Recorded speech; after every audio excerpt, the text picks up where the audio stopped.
Hi అండి, రాజేశ్వరి కిచెన్కి స్వాగతం. ఈరోజు పాలకూర పెసరట్టు ఎలా చేసుకోవాలో చూద్దాం. ముందుగా రాత్రంతా నానబెట్టిన పెసర్లు తీసుకొని ఒక మిక్సీ జార్లోకి 4 పిరికిళ్ళు వేసానండి. అందులోకి 3 పచ్చిమిర్చి వేస్తున్నాను. ఒక చిన్నది కట్ట పాలకూర కూడా వేస్తున్నాను. అందులోకి ఒక చిన్న అల్లం ముక్క కట్ చేసి వేసాను.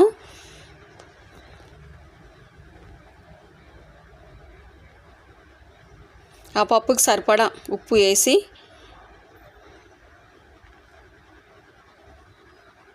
కొన్ని నీళ్లు పోసి మెత్తగా గ్రైండ్ చేసి పెట్టుకున్నాను. ఇప్పుడు స్టవ్ వెలిగించి దోశ ప్యాన్ పెట్టాను.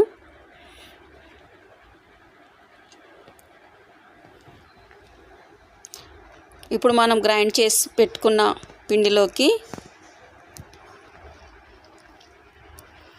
కొద్దిగా జీలకర్ర వేసి ఒకసారి బాగా కలుపుకొని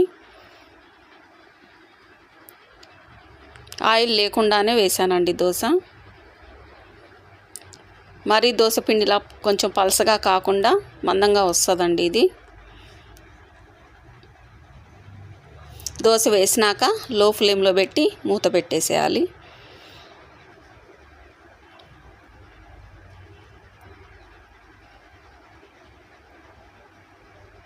తర్వాత ఆ దోశ మీద కాస్త ఆయిల్ వేసి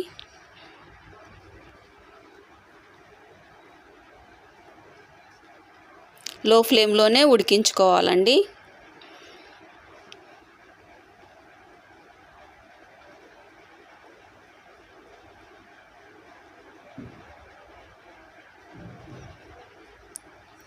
పాలకూర పెసరట్టు రెడీ అయిపోయిందండి. వేడి వేడి పాలకూర పెసరట్టు రెడీ. Thank you.